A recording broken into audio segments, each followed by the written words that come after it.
नमस्ते दोस्तों। आज मैं आपको बताने वाला हूँ एक बुक जो लिटरली आपकी लाइफ बदल सकती है। Rich dad poor dad by Robert Kiyosaki. लेकिन ये बुक सिर्फ पढ़ने के लिए नहीं, समझने के लिए लिखी गई है। सोचिए, आपके पास दो मेंटर्स है, एक जो पीएचडी होल्डर है, डॉक्टर या इंजीनियर, सिक्योर्ड गवर्नमेंट जॉब में 1.5 लाख सैलरी लेता है मंथली, लेकिन महीने के एंड तक हाउस का ईएमआई, कार का loan, insurance premiums, school fees और बाकी खर्च सब सेटल करते करते कुछ बचता नहीं है। 30 साल जॉब करने के बाद रिटायरमेंट में पेंशनिंग एंग्जाइटी रहती है। दूसरा मेंटर जो 8 क्लास पास है, किसी कॉलेज नहीं गया, लेकिन एक मिनी मार्ट चेन चलाता है, प्रॉपर्टीज में इन्वेस्ट करता है और एक बिजनेस पोर्टफोलियो बना रखा है जो monthly 3 to 4 lakh passive income generate करती है, वो भी काम किए बिना।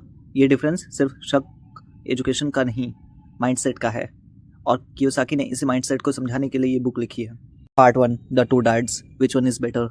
कियोसाकी को बचपन से ही ये कन्फ्यूजन था। उसका रियल फादर, जिसे हम पुअर डैड कहते हैं, बहुत पढ़ा लिखा था, यूनिवर्सिटी में प्रोफेसर, फिर एडमिनिस्ट्रेटर, 50,000 मंथली सैलरी जो 1970s में बहुत बड़ी थी। पेरेंट्स का एक्सपेक्टेशन, पढ़ाई करो, job safe low, secure life Jio. But ये क्या हुआ? पुअर डैड के पास डिग्री था, रिस्पेक्ट था, लेकिन पैसा नहीं था। क्यों? क्योंकि उसका फॉर्मूला था high salary equal to secure life. लेकिन जब आप अर्निंग लेवल बढ़ाते हो, एक्सपेंसेस भी बढ़ते हैं। ये कॉल करते हैं लाइफस्टाइल इन्फ्लेशन।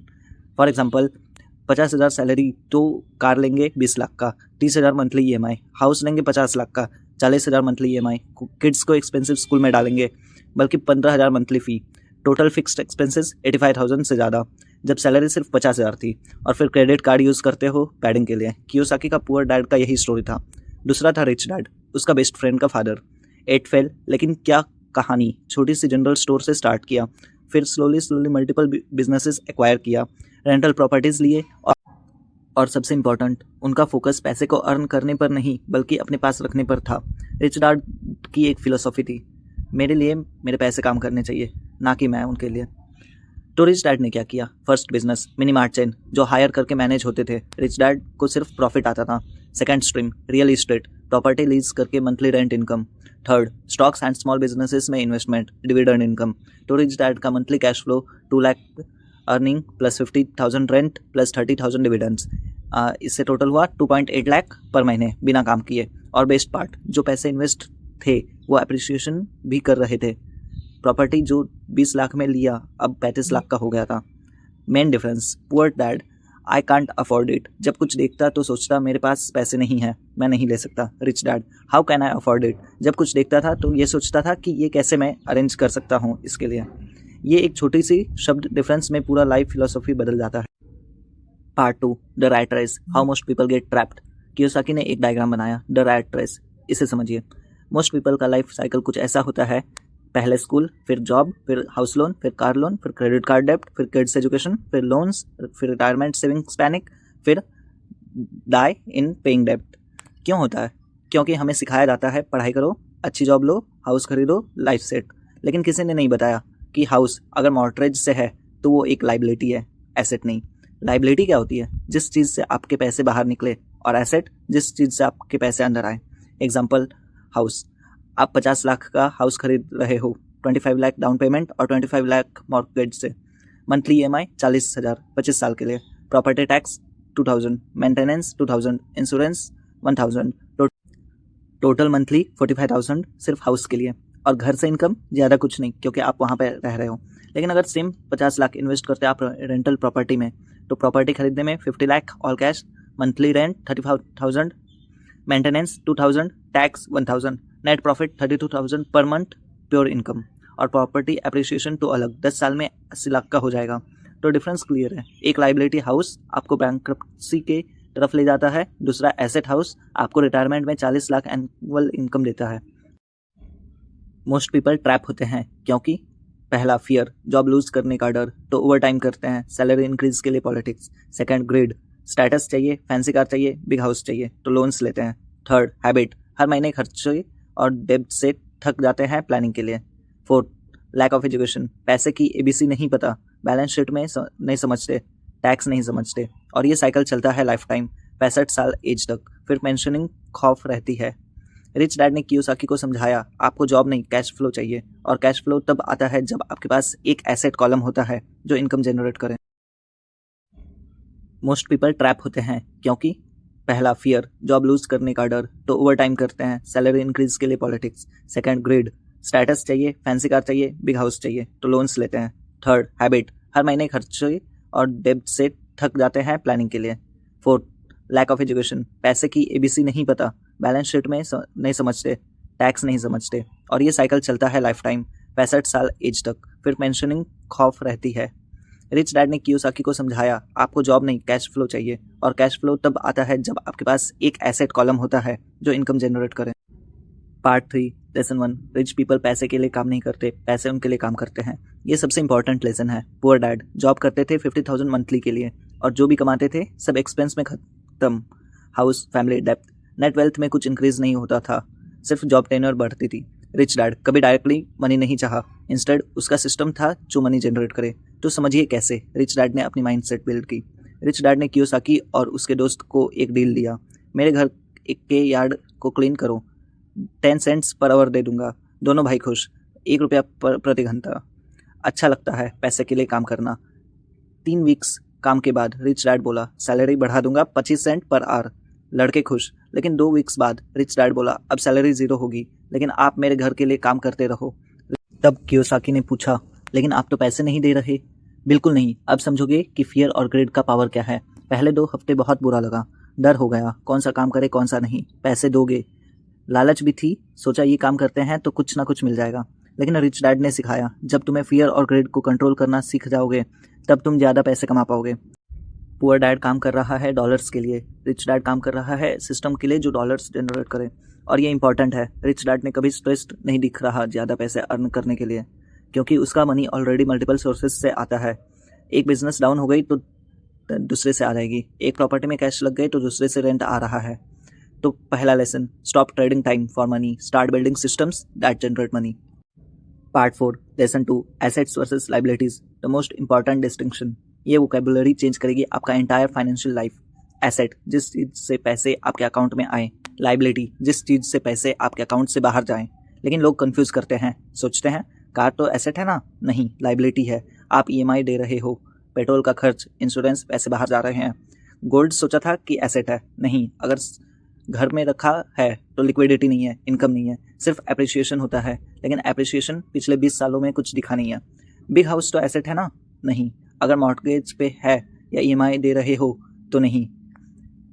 तो असली एसेट क्या है? रेंटल रियल इस्टेट, प्रॉपर्टी जो मंथली इनकम दे रहा है। एग्जांपल 50 लाख का प्रॉपर्टी 30,000 पर मंथ रेंट दे रहा है। Annual income 3.6 lakh minus tax और मेंटेनेंस 2.5 लाख नेट आपके पास बचा है। Second, dividend paying stocks, companies जो क्वार्टरली एनुअली डिविडेंड देती है। Example HDFC bank shares, 1 lakh invest करो, 4 से 5,000 annual dividend plus capital appreciation.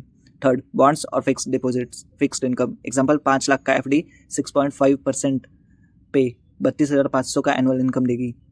Business, अगर आप इन्वॉल्व नहीं हो तो फ्रेंचाइजी या पार्टनरशिप जहां इनकम आता है विदाउट आपके इन्वॉल्वमेंट से। एग्जांपल वेंडिंग मशीन परचेस करो 2 लाख में, इंस्टॉल करो बिजी लोकेशन पे, 2,000 प्रति महीना प्रॉफिट आएगा। Intellectual property, YouTube channel, podcast, digital course. Sixth, mutual funds, ETFs। Poor और रिच का गैप ग्रो होता है एक्सपोनेंशियली, क्योंकि कंपाउंड इंटरेस्ट रिच का दोस्त है, पुअर का दुश्मन। पार्ट 5 लेसन 3, फाइनेंशियल लिटरेसी, पैसे को समझना। पुअर डैड के पास डिग्री था लेकिन फाइनेंशियल सेटलमेंट्स पढ़ नहीं पाता था, ये ट्रेजेडी थी। आप हाई स्कूल पास करो, कॉम्प्लेक्स मैथमेटिक्स जानते हो, कैलकुलस, ट्रिग्नोमेट्री, लेकिन बेसिक अकाउंटिंग नहीं, बैलेंस शीट नहीं, how to read an annual report नहीं। फाइनेंशियल लिटरेसी क्या होती है? जब आप समझ जाओ कंपनी का एनुअल रिपोर्ट कैसे पढ़ें, स्टॉक्स को एनालाइज कैसे करें, profit P&E ratio, earnings growth, dividend yield, tax laws और लूप होल्स, डेब्ट वर्सेस इक्विटी क्या है, इन्फ्लेशन का इफेक्ट आपके पेंशन पर। रिच डैड ने कियोसाकी को लिखा, learn accounting, it's the language of money. Accounting basics, every transaction के पास 2 साइड्स होते हैं। बैलेंस शीट, एसेट्स जो आपके पास हैं, लाइबिलिटीज जो आप ओन करते हो, प्लस इक्विटी जो आपके पास एक्चुअल पैसा है। टैक्स लिटरेसी, पुअर डैड को 1 लाख सैलरी मिलती थी, 30,000 टैक्स कट जाता था, नेट 70,000 बचता था, फिर बाकी सब खर्च। रिच डैड ने अलग तरीका अपनाया, बिजनेस से 1 लाख अर्न किया लेकिन एक्सपेंसेस क्लेम किए। Office rent 20,000, travel 10,000, marketing 15,000, software tools 5,000। Taxable profit सिर्फ 50,000 हुआ, टैक्स 15,000 ही, तो उनके पास नेट बचा 85,000। सेम इनकम लेकिन दोनों के में डिफरेंस था 15,000 का, सिर्फ टैक्स प्लानिंग से। Practical financial literacy for you, equity research, next 30 days एक कंपनी पिक करो, फाइनेंशियल टाइम या ईटी पढ़ो, उसका न्यूज़, स्टॉक प्राइस ट्रैक करो, अर्निंग समझो। सेकंड, बजट ट्रैकिंग, एक महीने का पूरा एक्सपेंस ट्रैक करो स्प्रेडशीट में, समझेगा कि पैसा कहाँ जा रहा है। इन्वेस्टमेंट स्टार्ट करो। Part 6 lesson 4 mind your own business. ये सुपर इंपॉर्टेंट है क्योंकि मोस्ट स्टूडेंट्स इसे समझते ही नहीं। कियोसाकी ने लिखा, people spend their lives working for someone else dream. एक एम्प्लॉय का एक साइकिल होता है, हार्ड वर्क करता है, बॉस को रिटर्न ऑन इन्वेस्टमेंट देता है, तब जाके वो सैलरी पाता है। बॉस का वेल्थ तो एक्सपोनेंशियली ग्रो करता है, लेकिन इसकी सैलरी सिर्फ 3 से 5% ही हर साल बढ़ती है। टू रिच डैड की philosophy, while you work also build your own business. इसका मतलब क्या है? ऑफिस का काम तो करो, प्लस साइड बिजनेस या एसेट बिल्डिंग भी करो। Part 8 lesson 6 overcome fear and grade. ये साइकोलॉजिकल पार्ट है। जब कियोसाकी को रिच डैड ने 0 सैलरी दिया, इनिशियली फ्रस्ट्रेशन हुआ, डर आ गया, क्या करूँगा, कैसे चलेगा, लालच भी आ गया, कुछ तो मिल जाना चाहिए, लेकिन ये इमोशंस ही वेल्थ बिल्डर्स को ड्राइव करते हैं। फियर की तरफ से मोस्ट पीपल जॉब होल्ड करते हैं क्योंकि डर है, अगर बिजनेस फेल हुआ, अगर पैसा इन्वेस्ट करके लॉस हो गया, अगर रिस्क ले ली और बैंकरप्ट हो गया तो। रिच पर्सन देखते हैं, अगर कुछ लॉस हो तो क्या, 5 lakh invest, 3 lakh loss, still 2 lakh बचा हुआ है। लर्निंग एक्सपीरियंस का वैल्यू अनलिमिटेड है। ग्रेड के तरफ से ग्रेड बैड नहीं है, डायरेक्शन इंपॉर्टेंट है। पुअर पर्सन का ग्रेड, 5,000 बोनस मिलने पे नया फ़ोन खरीदूंगा। रिच पर्सन का ग्रेड, 5,000 बोनस मिलने पे म्यूचुअल फंड में इन्वेस्ट करूंगा, 10 साल में 15,000 होगा, फिर उसको री इन्वेस्ट कर दूंगा। Same emotion, different direction. Practical exercise, एक प्रोजेक्ट पिक करो, जैसे 10,000 का इन्वेस्टमेंट, क्रिप्टो करेंसी या स्टॉक या माइक्रो बिजनेस। 10% लॉस हो गया, लगभग 1,000, तो एनालाइज करो क्या गलती हुई। 10% का प्रॉफिट हो गया तो सेलिब्रेट करो, री इन्वेस्ट करो। मोस्ट पीपल रिस्क ही नहीं लेते क्योंकि इमोशनल कंट्रोल नहीं है। एक्शन प्लान आपके लिए, फाइनेंशियल स्टेटमेंट्स पढ़ो, एक कंपनी पिक करो, TCS, Infosys etcetera. Annual report पढ़ो, कैश फ्लो डायग्राम बनाओ अपने एक ईयर का, सब इनकम और एक्सपेंस ट्रैक करो। 1,000 इन्वेस्ट करो SIP में, देखो इन्फ्लेशन के बाद रियल रिटर्न्स कितने होते हैं। एक माइक्रो बिजनेस आइडिया टेस्ट करो, 5,000 बजट से, 10,000 रेवेन्यू का टारगेट। या टैक्स ऑप्टिमाइजेशन सीखो, ITR फाइल करो। की प्रिंसिपल, पहले अर्न करो, फिर इन्वेस्ट करो, फिर ऑटोमेट करो। Conclusion, rich dad poor dad सिर्फ एक बुक नहीं, ये आपका फाइनेंशियल DNA कोड चेंज करने का ब्लूप्रिंट है। पुअर डैड का मंत्र, work hard get a job, buy a house retire. Rich dad का मंत्र, work hard initially, build assets, live off assets, create legacy. सब समझते हैं अब। एसेट्स और लाइबिलिटीज़ में डिफरेंस, कैसे फियर ग्रेड को अपॉर्चुनिटी में कन्वर्ट करें, tax laws and business structures के फायदे, लॉन्ग टर्म वेल्थ बिल्डिंग का रोड मैप। अब आपके ऊपर यह डिपेंड करता है कि आप कैसे चॉइस लोगे।